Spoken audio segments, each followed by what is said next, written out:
Halo, selamat pagi, siang, dan malam untuk teman-teman dan Bapak dosen.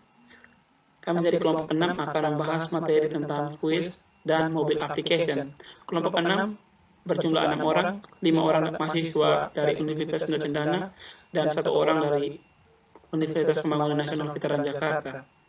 Yang dari Undana yang pertama ada Harun AS Timotius, NIM 1706080037, Simon Petrus Bunga Lolon, NIM 1706080039, Renaldi Alexander Awila, NIM 1706080041, Martinus Minggu, NIM 1706080043, Melan Astin Gabriel, NIM 1706080044. Dan yang terakhir, mahasiswa dari UPN, Faujan Ahmad Akmal Madi, NIM 1810511063. Seperti namanya, antarmuka pengguna suara atau disingkat VUI dalam bahasa Inggris, Voice User Interface adalah antarmuka yang memungkinkan pengguna berinteraksi dengan sistem komputasi melalui penggunaan suara. VUI biasanya mengacu pada komunikasi melalui penggunaan bahasa. Bahasa adalah cara kita berkomunikasi secara alami, baik melalui suara ataupun teks. Oleh karena itu, ketika mengacu pada VUI, kita mengacu pada komunikasi dengan mesin menggunakan bahasa yang diucapkan. Ini mempersempit masalah yang dihadapi karena komunikasi melalui VUI adalah bagian dari komunikasi melalui antarmuka pengguna aural. Suara yang berbeda dapat digunakan untuk mengkomunikasikan informasi melalui frekuensi, amplitudo, durasi, dan properti lain yang menjadikannya unik. Ada 3 teknologi dasar di jantung sistem yang berinteraksi dengan pengguna melalui penggunaan suara, yaitu pengenalan suara, transkripsi suara, dan sintesis bicara. Bagiannya disebut text to speech dan digabungkan dengan mobile application. Baik, saya akan membahas tentang quality of speech. Quality of speech atau kualitas dari tuturan adalah hal-hal yang membedakan satu tuturan dari jenis tuturan lainnya yang menyangkut dengan pendengaran. Yang termasuk dalam quality of speech adalah yang pertama, amplitudo. Amplitudo adalah ucapan, seperti pada jenis input aural lainnya, memiliki tingkat kenyaringan. Kenyaringan suara didasarkan pada amplitudo gelombang suara yang menghasilkan suara. Amplitudo juga termasuk penting karena perangkat input dirancang untuk menerima suara dalam ambang amplitudo tertentu.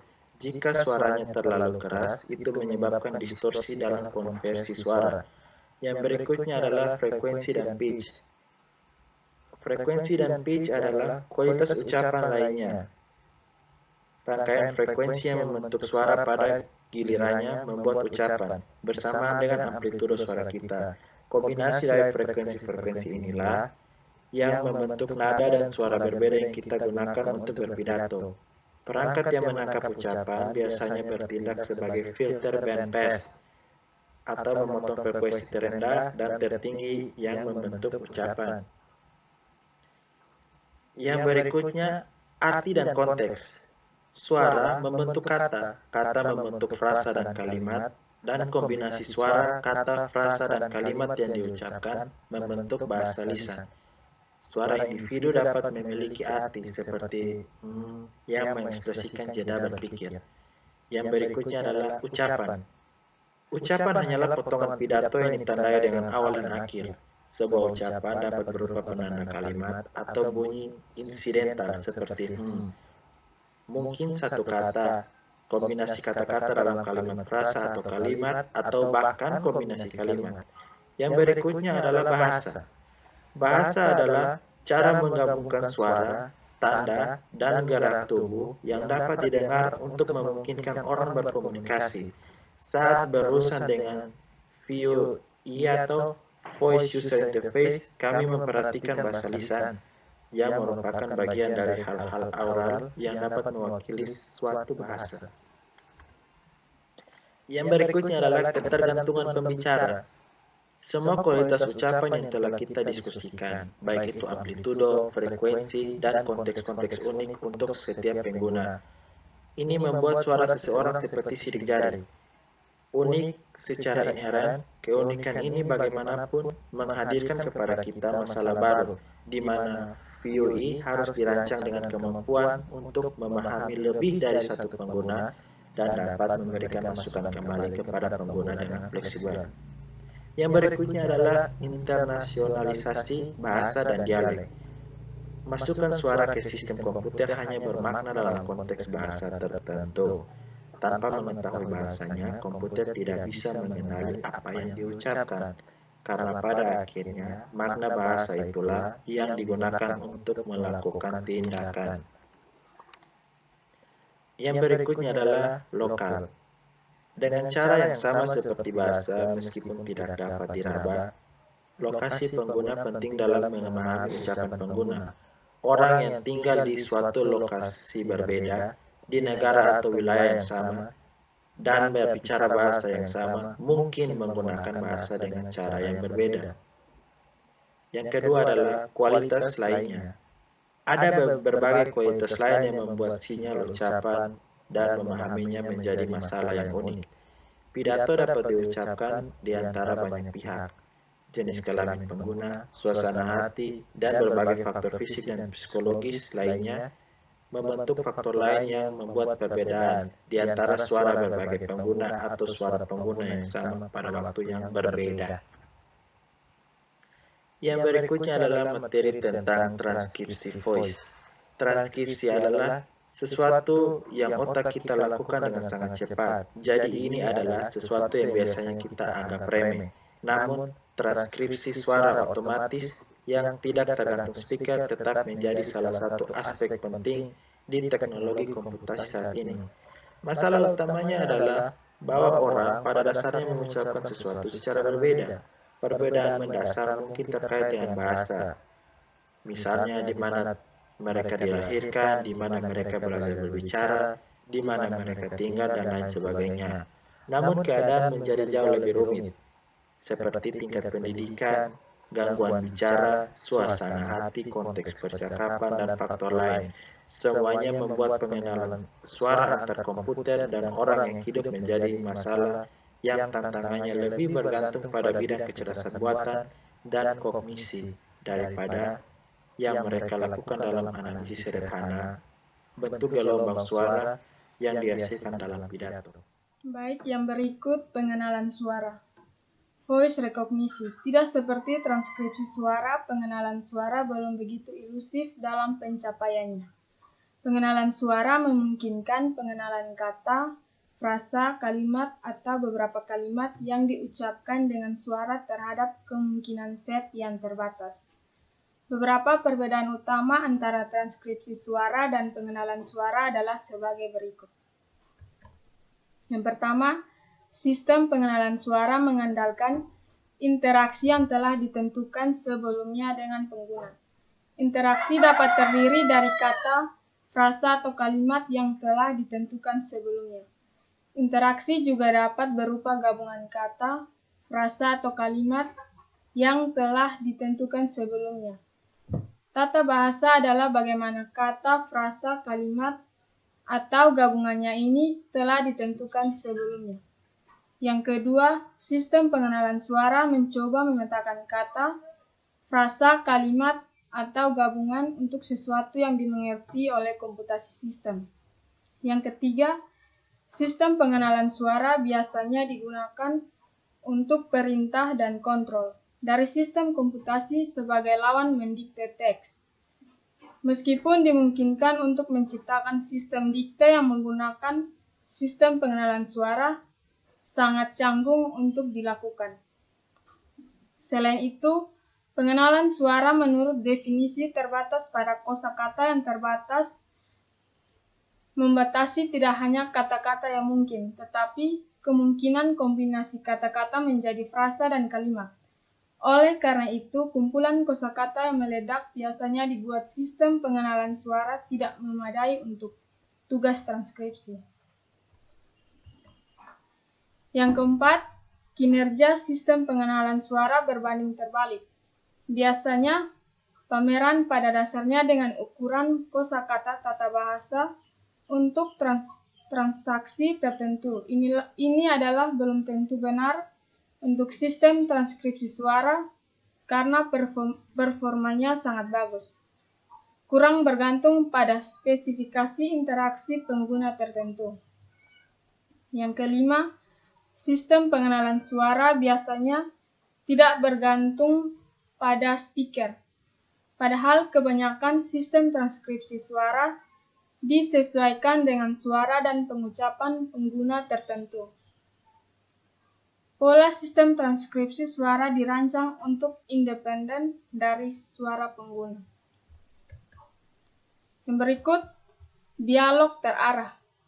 Karena kekuatan sistem pengenalan suara ada pada perintah dan kendali.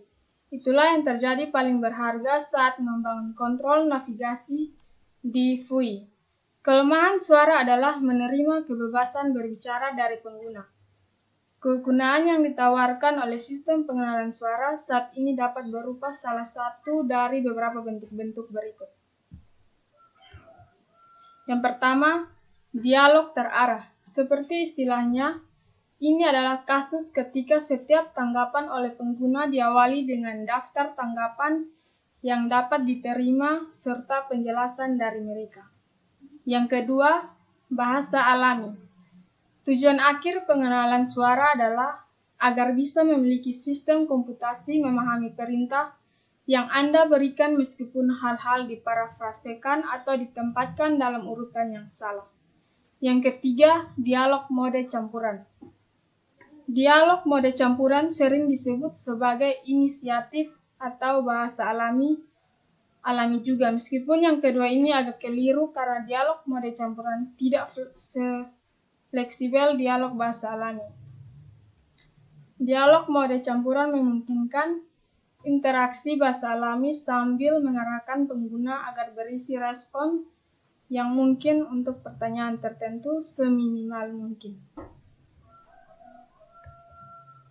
Yang berikut ada tata bahasa. Untuk membatasi kemungkinan tanggapan oleh pengguna, kita membutuhkan metode linguistik spesifikasi menjalankan batasan pada sistem komputasi.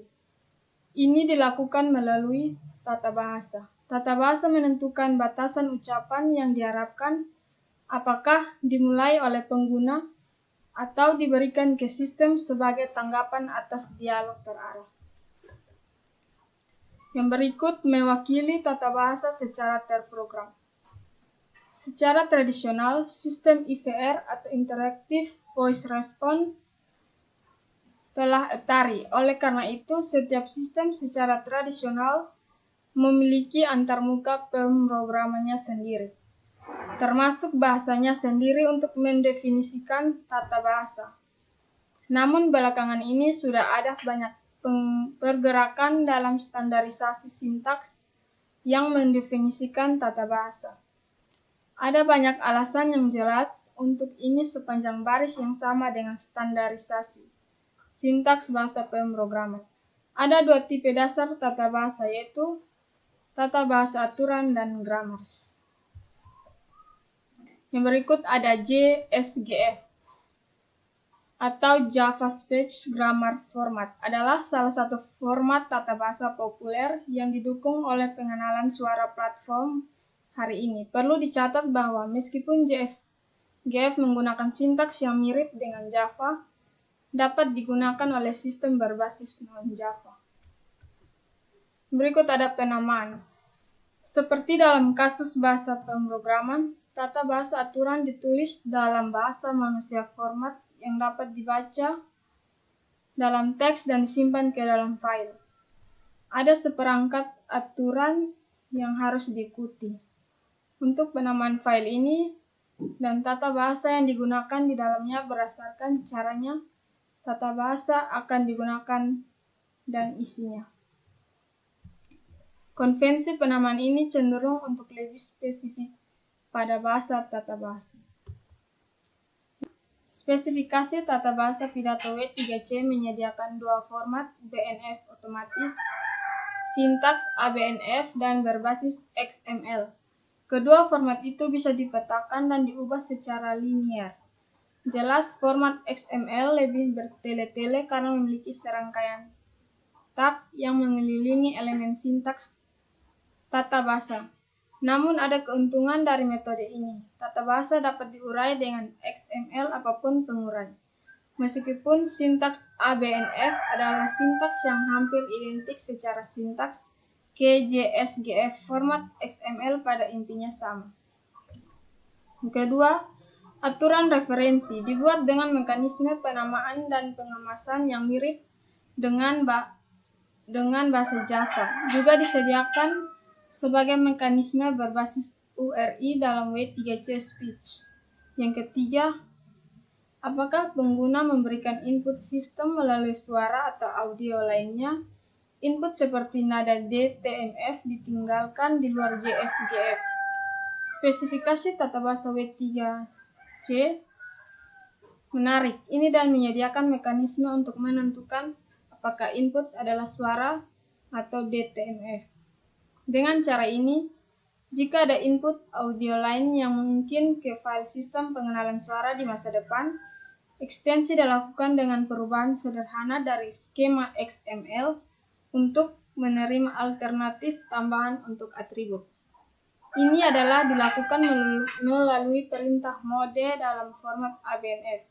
Misalnya mode suara dan atribut mode untuk tag grammar dalam format XML. Yang berikut mewakili tata bahasa FUI di UML. Yang pertama, tata bahasa dalam tata bahasa JSGF dan W3C memiliki aturan dengan cakupan yang ditentukan dengan baik dan bisa bersarang. Kedua properti ini memungkinkan tata bahasa untuk menampilkan yang sama, jenis perilaku sebagai agregasi dan komposisi dalam OOP. Yang kedua, untuk menjaga file tata bahasa di bawah kendali, membuat mereka menjadi kelompok logis direkomendasikan, disarankan. Pengelompokan logis ini menyerupai ruang nama atau juga dikenal sebagai paket dalam bahasa berorientasi objek. Yang ketiga, tata bahasa memiliki satu atau lebih aturan. Aturan-aturan ini merangkum data serta logika. Namun, pemanggilan logika tidak dilakukan melalui metode delegasi panggilan. Dengan cara ini, tata bahasa berbeda dari kelas. Tata bahasa biasanya dikompilasi menjadi sesuatu yang dapat dimengerti oleh program pengenalan suara. Mereka kemudian digunakan pada waktu startup atau runtime oleh mesin pengenalan suara. Yang keempat, aturan tata bahasa dapat memiliki bobot yang terkait dengan token itu membuat aturan. Kelas tidak memiliki apapun yang sebanding dengan ini, dimungkinkan untuk membuat pasangan nama nilai yang memodelkan bobot ini dalam UML. Berikut ada tata bahasa untuk aplikasi seluler. Yang pertama, lokalisasi. Sebagai pengguna dapat berpindah dari satu lokasi ke lokasi lain. Aplikasi harus menyediakan tata bahasa yang sesuai bagi pengguna untuk melakukan transaksi. Oleh karena itu, menyediakan tata bahasa untuk lokal yang sesuai adalah suatu keharusan FUI dirancang untuk aplikasi seluler dan tidak sebagus dalam kasus statusnya. Yang kedua, penggunaan penanda wacana dan insidental yang lebih tinggi. Pengguna ponsel tidak fokus pada tugas komputasi, oleh karena itu, dia lebih cenderung menggunakan kata-kata penting. Misalnya, penggunaan seluler mungkin adalah penumpang mobil yang sedang berada melakukan percakapan dengan orang lain di dalam mobil serta menggunakan FUI.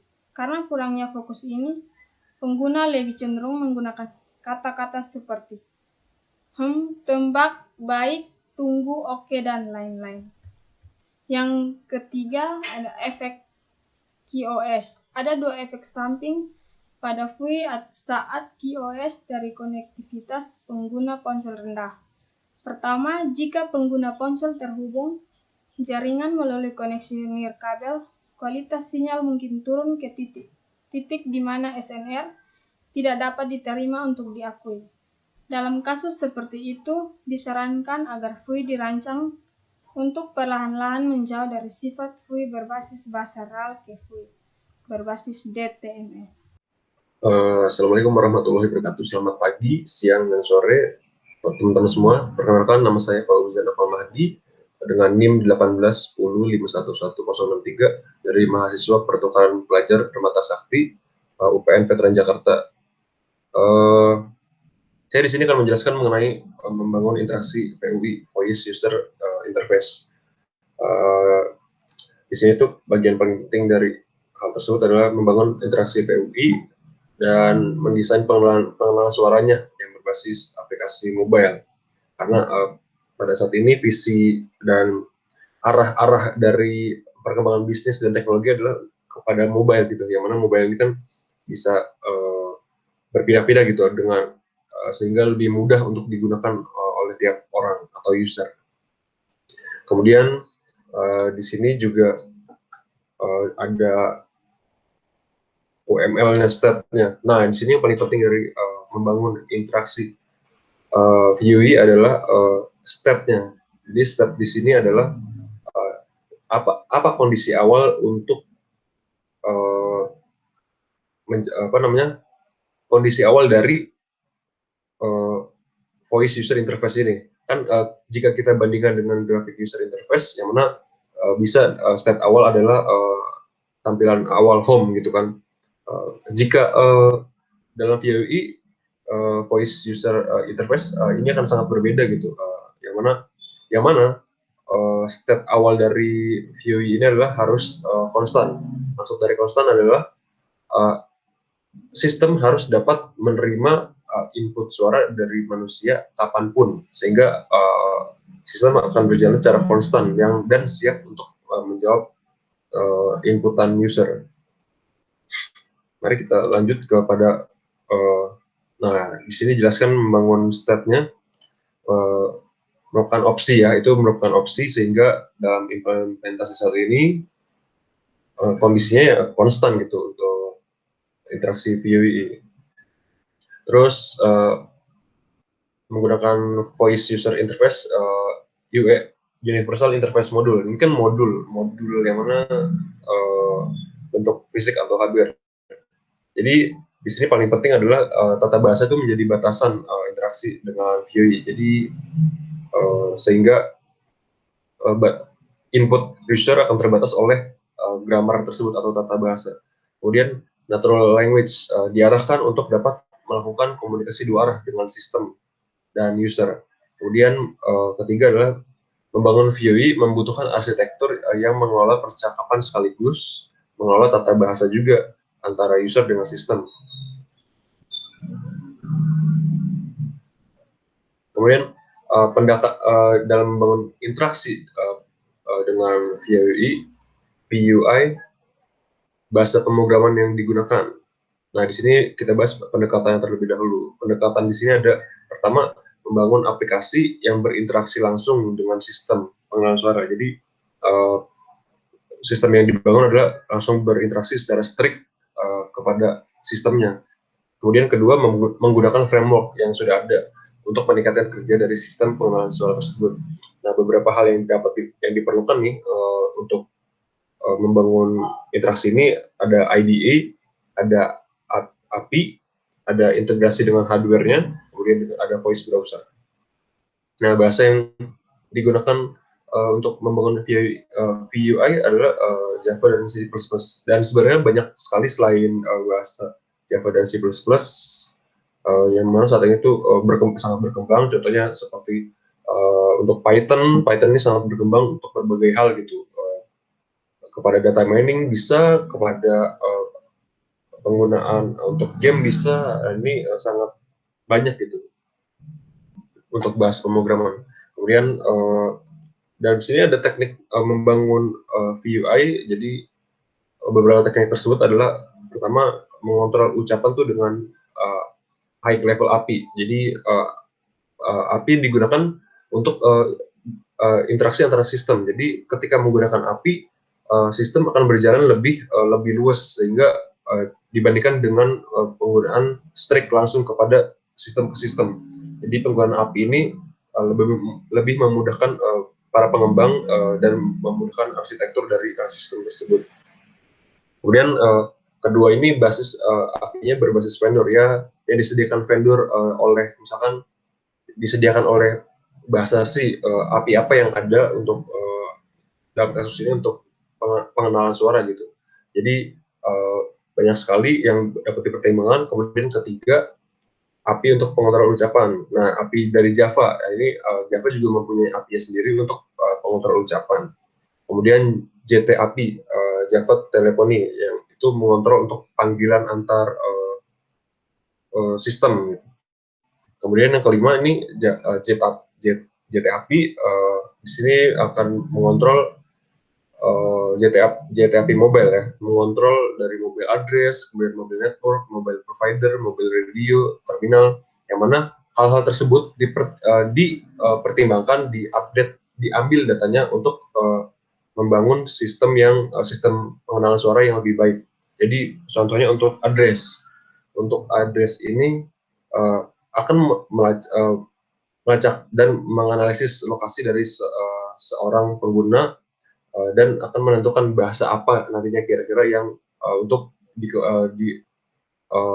improvisasi oleh sistem itu. Kemudian nomor 6 menggunakan UML untuk membangun VUI. Jadi UML kan Unified Modeling Language. Jadi kita dapat membangun suatu arsitektur modeling dari suatu sistem dengan mudah gitu, dengan menggunakan UML ini, diagram UML. Dalam kasus ini membangun VUI. Kemudian di sini representasinya ada VXML. Jadi VXML adalah Voice XML akan digunakan untuk membangun mekanisme sederhana untuk VUI. Kemudian menyediakan kemudahan agar dapat digunakan oleh berbagai bahasa pemrograman. Kemudian di sini membangun interaksi VUI tekniknya. Nah, di sini UML untuk dari state diagramnya. Di sini flowchart-nya, alurnya dijelaskan untuk kasus ini. Kemudian membangun teknik ke-8 adalah mengelola UML dan VXML. UML ini nanti merepresentasikan VUI-nya untuk memudahkan penggambaran mekanisme alur dari sistem tersebut.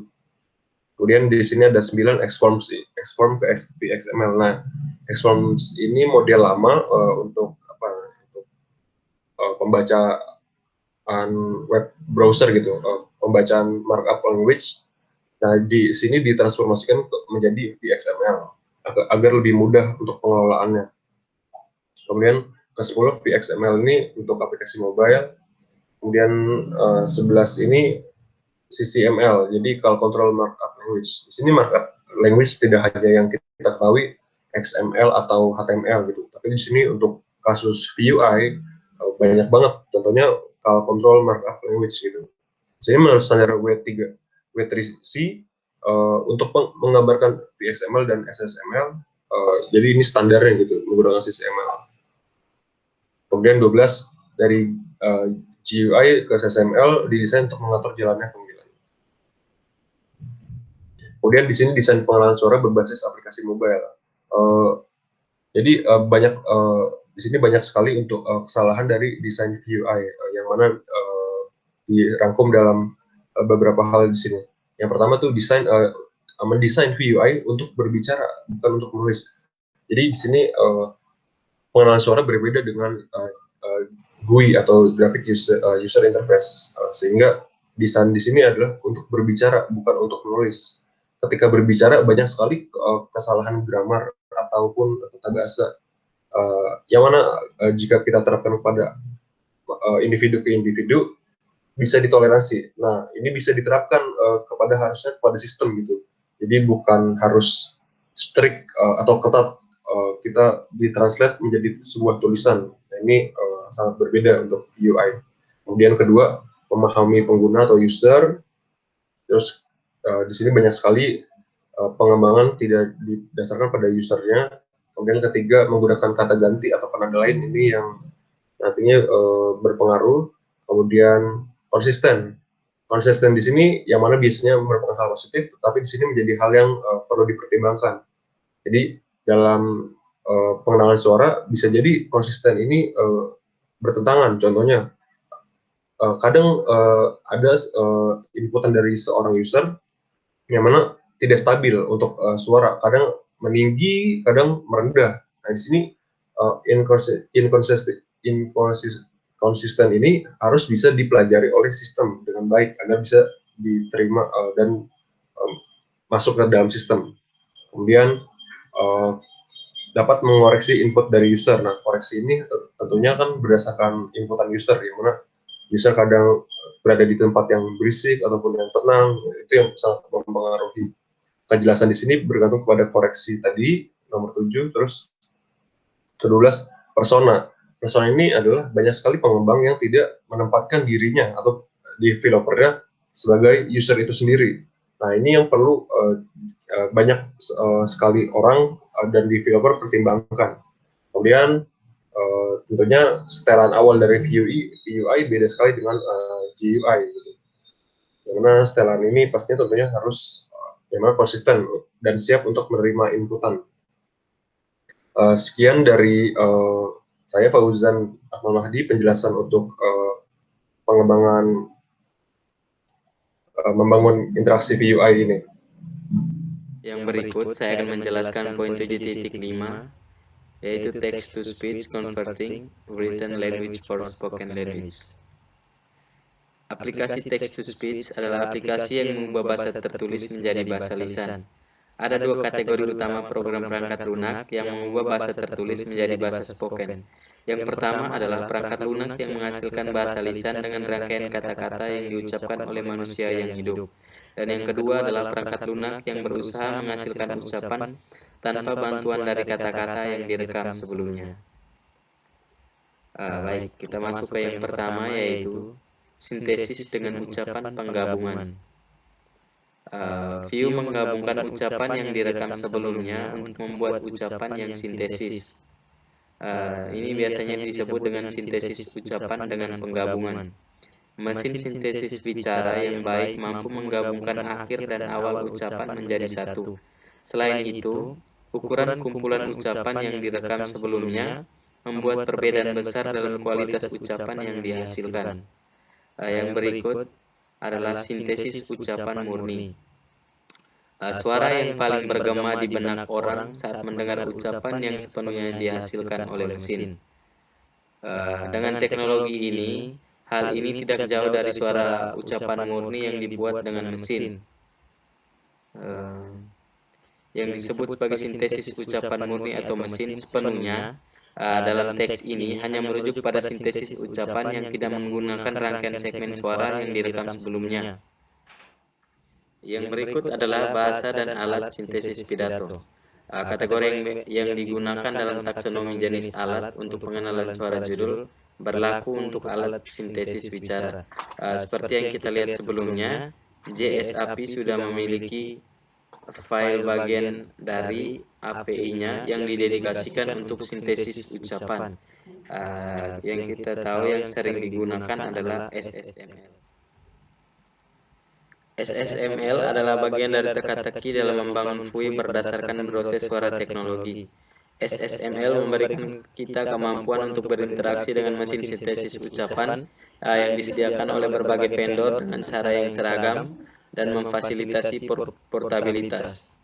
SSML adalah salah satu dari standar W3C yang didasarkan pada JSML, JSpeech atau JavaSpeech, bahasa markup sintesis. SSML sedikit lebih komprehensif dalam hal masalah yang coba diatasi serta kurang digabungkan dengan Java sebagai platform, dan karenanya SSML menjadi platform netral. SSML dirancang dengan prinsip-prinsip dasar berikut ini. 1. SSML adalah bahasa berbasis XML. Yang kedua, normalisasi teks disediakan. Yang ketiga, SSML mendukung spesifikasi pengucapan menggunakan Venom. Yang keempat, SSML memiliki kemampuan untuk menentukan beberapa kualitas ucapan. Yang kelima, memiliki kemampuan untuk mengintegrasikan audio ke dalam output yang dihasilkan. Dan yang keenam, dapat menerapkan gaya secara modular dengan GUI berbasis web dan memiliki file kemampuan untuk menerapkan CSS untuk memodularisasi pemformatan dan tampilan. Oke, kita masuk di lembar gaya bertingkat untuk antarmuka aural. Ayat cascading style sheets dimulai dengan mengabstraksi tampilan dan nuansa web. nuansa web halaman, jauh dari konten mereka. Ini membantu mengurangi waktu pengembang serta menjaga konsistensi di banyak dokumen. Pada akhir 1990-an, W3C memulai upaya untuk membuat Aural Cascading Style Sheets untuk mengimplementasikan file.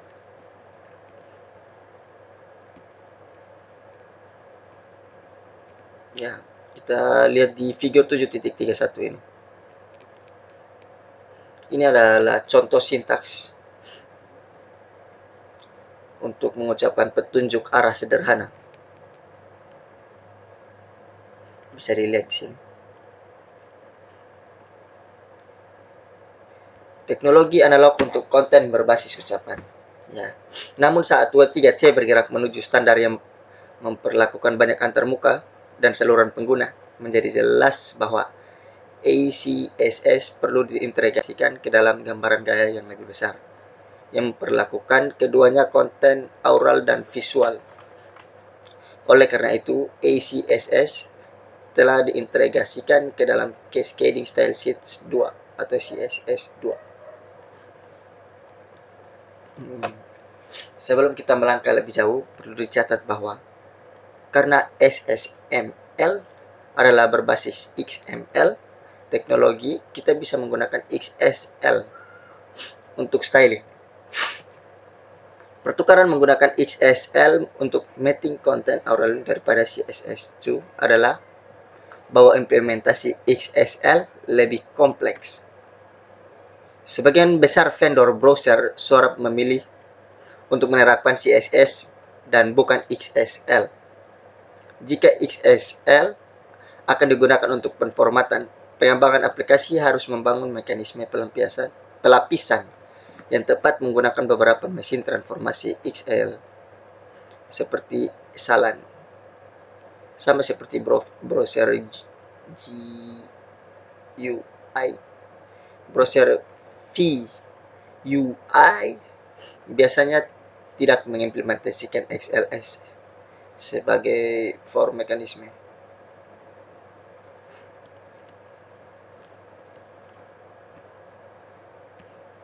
Kita masuk di property name atau nilai awal. Properti apa saja yang ada di dalam sini. Yang pertama, volume. Ini memungkinkan kita untuk mengatur volume keluaran dari aural dari sistem kepada pengguna. Yang kedua, bicara. Ini adalah teks yang akan diubah menjadi suara melalui text to speech. Yang ketiga, jeda sebelum. Ini memungkinkan kita untuk melakukan jeda sebelum merender elemen aural. Yang keempat, pause after. Ini memungkinkan kita untuk melakukan jeda setelah merender elemen aural. Yang kelima, jeda. Ini memungkinkan kita untuk menjeda dalam jangka waktu tertentu. Yang keenam, cue before. Ini memungkinkan kita untuk memainkan kembali ikon pendengaran sebelum aural elemen. Cue after yang ketujuh. Ini memungkinkan kita untuk memainkan kembali ikon pendengaran setelah elemen aural. Yang ke-8, play during. Ini memungkinkan kita untuk memutar audio latar saat sebuah elemen berada bermain. Yang ke-9, laju pidato. Elemen ini ada untuk menentukan beberapa banyak kata per menit jelas. Yang ke-10, keluarga suara. Pikirkan atribut ini sebagai font aural Anda. Atributnya ini hanya berlaku jika beberapa suara disediakan oleh platform suara yang mendasarinya, seperti pria, wanita, muda, tua, dan lain-lain, atau suara robot dan lain-lainnya. Yang ke-11, pitch. Ini memungkinkan kita untuk menentukan pitch rata-rata elemen aural. Ini dapat diterapkan saat menangani sintetis ucapan yang dihasilkan mesin murni atau sintetis gabungan disaring. Menaikkan atau menurunkan nada. Pitch range. Yang ke-12, seperti yang kami sebutkan ketika membahas kualitas bicara. Manusia ucapan memiliki batas dan frekuensi batas bawah untuk ucapan. Nada rentang digunakan untuk menentukan batas-batas ini. Yang ke-13, stress. Ini memungkinkan kita untuk menekankan elemen aural yang berbicara, aural yang berbeda, atau kata-kata jika text to speech adalah digunakan saat mengeluarkan suara ke pengguna. Yang 14, kekayaan. Ini memungkinkan kita untuk menentukan seberapa kaya suara itu. Ini bukan volume suara, sebaliknya. Itu tergantung pada jumlah frekuensi yang diproyeksikan dengan suara. Dengan demikian disebut kekayaan. Yang ke-15, ucapkan atau tanda baca. Ini memungkinkan kita untuk menentukan apakah tanda baca adalah diucapkan dengan namanya seperti itu, titik koma, atau koma yang diucapkan titik koma.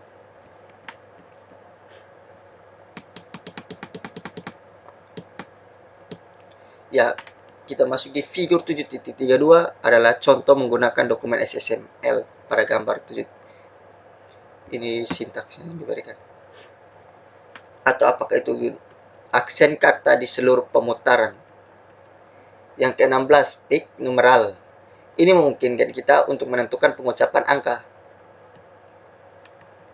Ya, CSS2 Aural Style Sheet tidak tersebar luas di antara browser suara. Namun, ada beberapa upaya saat ini untuk menyediakan CSS2 Aural Style Sheets atau yang setara teknologi gaya untuk bahasa markup VUI di browser suara.